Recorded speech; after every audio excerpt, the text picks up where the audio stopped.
Nous sommes le 20 mars 2019, nous sommes à Saint-Priest au cinéma Le Scénario et je suis avec Jérémy Ronja. Jérémy, bonjour. Bonjour Jocelyn. Jérémy, tu es coordinateur et quelque sorte à l'origine du festival Animation. Du coup, est-ce que tu peux me présenter le festival Animation, s'il te plaît ? Oui, bien sûr. Alors j'ajouterais que je suis quand même programmateur premièrement du festival en priorité et du coup l'origine du festival vient de moi et de Boris, le directeur du cinéma. La genèse en fait remonte à 2016. On avait créé en fait avec des jeunes en médiation une soirée Princesse Mononoke et en fait on s'est rendu compte que la soirée était un carton. On avait rempli la salle, on avait refusé du monde. Du coup, Boris et moi, on s'est dit qu'il y avait le moyen de créer un festival puisqu'il n'y en avait pas dans la région, dans l'agglo sur cette thématique-là, donc du cinéma d'animation asiatique. Boris tenait à ce que le festival se crée une identité propre parce qu'un festival ça assoit un cinéma dans une cinématographie, souvent un moment fort. Et du coup, voilà, comme moi, c'était un cinéma que je connais plutôt bien, que je maîtrise, que j'apprécie, que les jeunes que j'avais dans mon projet de médiation appréciaient aussi ce cinéma-là. On s'est dit que tout était réuni pour que au scénario il y ait un festival sur le cinéma d'animation asiatique. Ok, donc du coup là c'est la 3e édition, si je ne dis pas de bêtises. Quel est le programme de cette édition ? Alors, comme toujours, on essaie d'avoir un programme assez équilibré un peu pour tous les publics, c'est-à-dire que on essaie d'avoir des avant-premières, qui est le nerf de la guerre de tous les festivals. Donc, en ouverture, nous aurons Liz and the Bluebird, enfin j'ai l'habitude de le dire en anglais, mais Liz et l'oiseau bleu, donc qui sortira le 17 avril, et que nous on aura le 5 avril.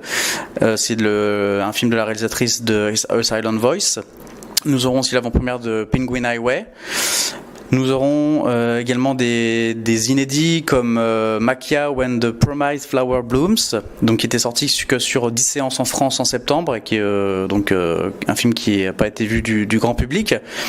Nous aurons aussi My Hero Academia 2 Heroes qui est un film qui a eu la primeur du de CGR mais qui n'est pas sorti autre part. Après, on va prendre des films un peu plus familiaux, comme La Traversée du Temps, ou Qui est la Petite Peste, Le Château Ambulant, qu'on programme en clôture. Nous aurons le samedi soir, ce qui est un peu notre créneau film historique, Akira, donc qui fait, si je me trompe pas, c'est 31 ans. Et j'oublie Porco Rosso, voilà, des petites séances classiques.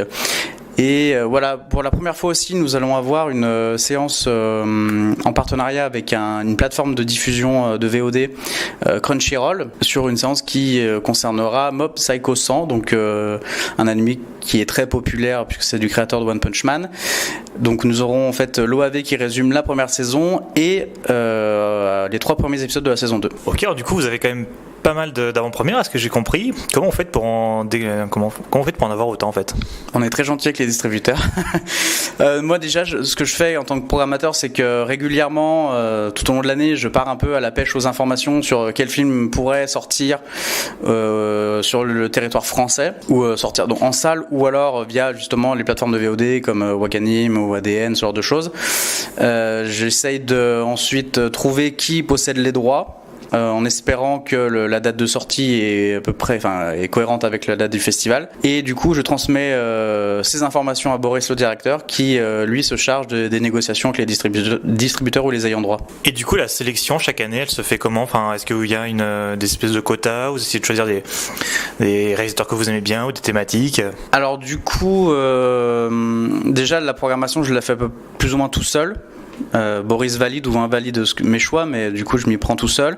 J'essaye d'avoir un certain équilibre, comme je disais, entre avant-première, film grand public, film un peu plus mature, donc pour que tous les spectateurs puissent s'y retrouver.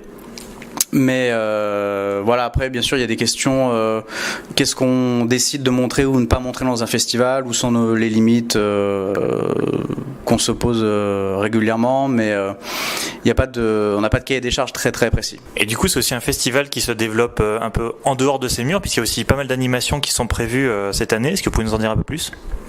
Alors on essaie de créer un moment très convivial sur le festival, puisque quand même on est sur un week-end, donc les gens viennent ici pour vraiment se détendre. Notre but, c'est de les faire rester sur place pendant 2 jours. C'est beaucoup, enfin, ils rentrent chez eux pour dormir, mais sinon, on espère les avoir le plus longtemps possible. Donc, on a plusieurs partenariats, notamment avec Sakado, qui est un food truck asiatique qui vient depuis l'année dernière et qui sera là cette année, qui permet vraiment de créer une ambiance festival où les gens peuvent se rencontrer. On a aussi des petites animations dans le hall du cinéma, comme un arbre à vœux, comme une boîte à omikuji, une fresque vierge pour que les plus créatifs puissent dessiner entre les pauses, etc. On a aussi cette année un stand d'une jeune créatrice qui permettra aux gens d'acheter, s'ils le souhaitent, des petites choses, des bijoux, des créations sur l'univers des animés. Bien sûr, on aura 2 dégustations de saké en ouverture et en clôture du festival pour un peu fêter le début et la fin du festival. Quoi d'autre sur le festival? On aura des quiz sur certaines séances avec des lots à gagner assez intéressants, de plus en plus intéressants d'ailleurs d'année en année. Et voilà, après les bénévoles qui sont tous assez jeunes pour un festival seront aussi là sur place pendant toute la durée pour essayer d'être très à l'écoute des besoins et des remarques des festivaliers. Du coup, je voulais parler un petit peu d'animation japonaise en règle générale. Donc là, on a appris cette semaine que Dragon Ball Super Broly a réalisé plus de 300 000 entrées sur sa première semaine d'exploitation. Alors ça compte effectivement toutes les avant-premières qu'il y a eu avant, mais c'est quand même un excellent score. Est-ce que l'animation japonaise a enfin la reconnaissance qu'elle mérite en France? La France est un pays très gourmand de cinéma d'animation japonais et de manga. D'ailleurs, on est le 2e pays au monde en termes de consommation de manga, donc c'est pas un hasard. Les Français aiment beaucoup la culture japonaise. Pour Dragon Ball, en fait, c'est un peu particulier puisque c'est transgénérationnel. C'est quelque chose que moi qui ai 30 ans, j'ai connu quand j'étais petit. Ceux qui ont 15 ans aujourd'hui, ils connaissent toujours puisqu'il y a un prolongement avec Dragon Ball Super. Donc, je pense que c'est pas un bon indicateur sur le succès de ces films-là. Par exemple, Mirai, ma petite sœur, de Mamoru Hosoda, qui est sorti en fin d'année civile, est considéré comme un succès alors qu'il a fait 250 000 entrées. Les films d'animation japonais qui marchent vraiment, qu'on considère comme des succès, sont à cette hauteur-là. Your Name, qui avait été soi-disant un carton monumental, notamment dans le monde entier, en France, on se rend compte que c'est moins 400 000 entrées. Après, c'est certainement un succès pour les distributeurs, bien sûr, mais disons que si on met à l'échelle de toutes les autres sorties des films classiques, enfin, ou en tout cas de prise de vue réelle, ou des films d'animation américains par exemple, il y a un gros écart. Donc ce cinéma reste un cinéma de niche en France malgré tout. Et selon toi, qu'est-ce qu'il faudrait pour que ce cinéma puisse sortir de sa niche? Ou est-ce qu'il doit d'ailleurs sortir de sa niche? Il faut venir à l'Animation Festival pour les découvrir justement. Alors j'ai pas la réponse précise parce que je pense que les distributeurs ils travaillent beaucoup plus que moi, mais c'est en train de se développer. Après, on peut pas faire beaucoup plus que ce qu'on fait en ce moment puisque c'est à part expliquer aux gens que le cinéma d'animation n'est pas destiné qu'aux enfants. Puisque voilà, c'est un poncif et un cliché qui malheureusement a la peau dure. Mais voilà, c'est le travail des distributeurs, c'est le travail des festivals d'amener les gens vers des cinématographies qu'ils ne connaissent pas. Toi, à titre personnel, qu'est-ce que tu trouves que l'animation japonaise a de plus que le reste du cinéma d'animation? Briser les codes, une espèce de folie en fait qu'on retrouve dans les animés qui sont culturellement très marqués. Donc voilà, c'est pour ça qu'aussi c'est peut-être un frein à son développement, c'est qu'il y a des biais culturels assez importants entre le Japon et les autres pays. Les films d'animation, disons européens ou américains, sont un peu plus calibrés de manière globale pour le très jeune public, donc pour les enfants. Je dirais que les films d'animation japonais sont plus calibrés pour le public adolescent ou adolescent ou voire adulte. Donc j'ai déjà oublié ta question. Du coup, c'était qu'est-ce que le cinéma d'animation japonais a de plus que le reste? Je reste sur ma première idée en fait. Je trouve vraiment que c'est un cinéma qui brise les codes, qui est un peu décalé, qui est culturellement un petit peu foufou. Et c'est à la fois une qualité pour lui, mais aussi un défaut dans la réception des spectateurs. Alors on voit qu'il y a aussi de plus en plus de réalisateurs japonais. Donc tu citais tout à l'heure Mamoru Hosoda qui est venu en France et qui est même venu à Lyon, si je dis pas de bêtises. Est-ce que c'est un objectif ou pas forcément d'avoir des réalisateurs japonais ou au moins des animateurs japonais au Animation Festival? Alors oui, quand on a su que Mamoru Hosoda venait à Lyon, on s'est dit tiens, c'est amusant, c'est pas très loin, donc il pourrait tout à fait venir ici. Maintenant, je pense qu'il faut qu'on se développe beaucoup plus, il faut qu'on soit un rendez-vous très important pour les fous du cinéma d'animation, mais pour les fous du cinéma tout court. Et là, on est encore tout jeune, on est encore tout frais, on tâtonne un peu, on se professionnalise petit à petit. Donc bien qu'on ait des ambitions très hautes, très importantes, on se développe petit à petit et j'ai pas envie qu'on mette la charrue avant les bœufs et que on ait les yeux plus gros que le ventre. Donc on y va doucement. Chaque année, pour l'instant, on progresse en termes d'entrée, en termes d'infrastructure, en termes de choses proposées, de filmographie, de films. Donc je suis très content de l'évolution. À terme, évidemment, on fera venir, alors peut-être dans un premier temps, des mangaka français, qui seront plus accessibles. Mais si on se développe assez, évidemment que ce sera un rêve d'accueillir des grands cinéastes ou animateurs asiatiques. D'ailleurs, en parlant un peu du futur, est-ce que vous commencez déjà à préparer les prochaines éditions ? Est-ce que vous avez déjà des pistes par hasard ? Alors laisse-moi digérer la 3e édition qui n'est pas encore passée. Donc non, j'y pense pas encore. Enfin, si, je mens en fait, je suis en train de mentir. Si, j'y pense parce que du coup, je suis sur de nouvelles idées, notamment de créer un programme de court-métrage asiatique, donc et plutôt, si possible, sino-coréen, puisque du coup, on insiste surtout sur le fait qu'on n'est pas qu'un festival de films japonais, comme les 2 premières éditions l'ont montré, mais on n'a pas encore passé de court-métrage et c'est quelque chose que j'ai envie de faire puisque le court-métrage permet de proposer des films plus pointus, moins accessibles, et c'est aussi le but d'un festival, c'est de montrer des choses qu'on n'a pas l'habitude de voir. Donc amener les gens qui viennent par exemple sur My Hero Academia sur une séance de court-métrage coréen, ce serait je trouve une belle réussite.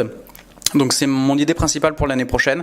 Après, le reste, c'est continuer à se développer avec des avant-premières, avoir de plus en plus de films inédits, et éventuellement aussi de créer des séances délocalisées dans d'autres salles du Grand Lyon. On n'est pas passé loin cette année, mais du coup, par manque de temps, on n'a pas pu le faire. Mais pour le moment, de ce que je travaille avec Boris, c'est nos 2 pistes principales pour l'année prochaine. Et justement, ça me fait penser, l'an dernier, vous aviez diffusé Mutafukaz, donc qui est un film français mais produit au Japon. Est-ce que c'est quand même un festival qui doit rester à vocation animation asiatique, ou est-ce que les animations d'autres pays pourraient un jour venir au festival ? Alors, de mon point de vue, ça doit rester un festival de cinéma asiatique, puisque il y a beaucoup de festivals, énormément de festivals de cinéma d'animation. Je pense notamment à Roanne qui arrive. Et alors Roanne, Clermont, Valence, il y en a tellement qu'en fait, on n'aurait aucune utilité. Ça ne servira à rien que nous on aille empiéter sur leur cinématographie, sachant qu'ils le font déjà extrêmement bien, tous ces festivals-là. Nous, on sait et on voit que les cinématographies asiatiques ne sont pas énormément représentées dans des festivals français. Enfin, en tout cas, il n'y a pas de festival français vraiment dédié à cela, notamment dans la région. Donc je pense qu'on devra rester sur ce créneau-là. Parce que du coup, notamment dans la région, on essaye aussi d'avoir un équilibre entre les festivals, que chacun n'empiète pas sur les autres. Donc c'est aussi important que tout le monde s'accorde et que nous on reste dans ce qu'on sait faire. Et du coup, à titre personnel, quel est ton top 3 films animation, alors japonais ou étrangers comme tu veux, où tu peux citer des réalisateurs, enfin c'est assez libre. Alors c'est trop difficile, donc je vais me repérer par rapport aux sensations que j'ai eues en voyant les films. J'ai cru mourir en voyant Le Tombeau des Lucioles, comme tout le monde. J'ai été extrêmement marqué par Princesse Mononoke. Et si je devais en sortir un 3e, alors on va rester dans le Japon. J'ai beaucoup aimé Paprika de Satoshi Kon, mais j'aimerais glisser un petit mot pour Big Fish et Bégonia, un film chinois que j'ai vu au festival d'Annecy, je crois il y a 2 ans, et qui est dispo sur Netflix en ce moment, qui est vraiment visuellement magnifique et qui s'inspire un petit peu de ce que peut faire Ghibli. Eh ben, je prends note. On a pour habitude de laisser en fin d'interview 30 secondes, 1 minute à notre invité pour une recommandation personnelle. Donc, si tu as une recommandation pop, donc cinéma, BD, livre, musique, je sais pas quoi, quelque chose qui t'a marqué récemment et que tu as envie de partager, c'est maintenant ou jamais. Du coup en fait je parlais de Bifiche et Bégonia tout simplement, donc voilà, je continue là-dessus. C'est un film qui n'est pas sorti en salle en France, qui a eu très peu de résonance, mais qui est disponible sur Netflix, donc ça m'a fait plaisir pour le film qu'il y soit, mais je suis aussi très triste qu'il ne soit pas sorti en salle. Donc c'est un film magnifique, très coloré, dans un univers fantasmagorique, avec les traditionnels idoles japonaises. Donc c'est un film que je recommande chaudement à tous les passionnés de cinéma d'animation, par exemple japonais, qui pourraient s'y retrouver, et aux passionnés de cinéma d'animation tout court. Jérémy, merci beaucoup, et puis on te souhaite un très bon festival et peut-être d'autres bientôt festivals. Avec plaisir, on est là pour durer. Merci à toi.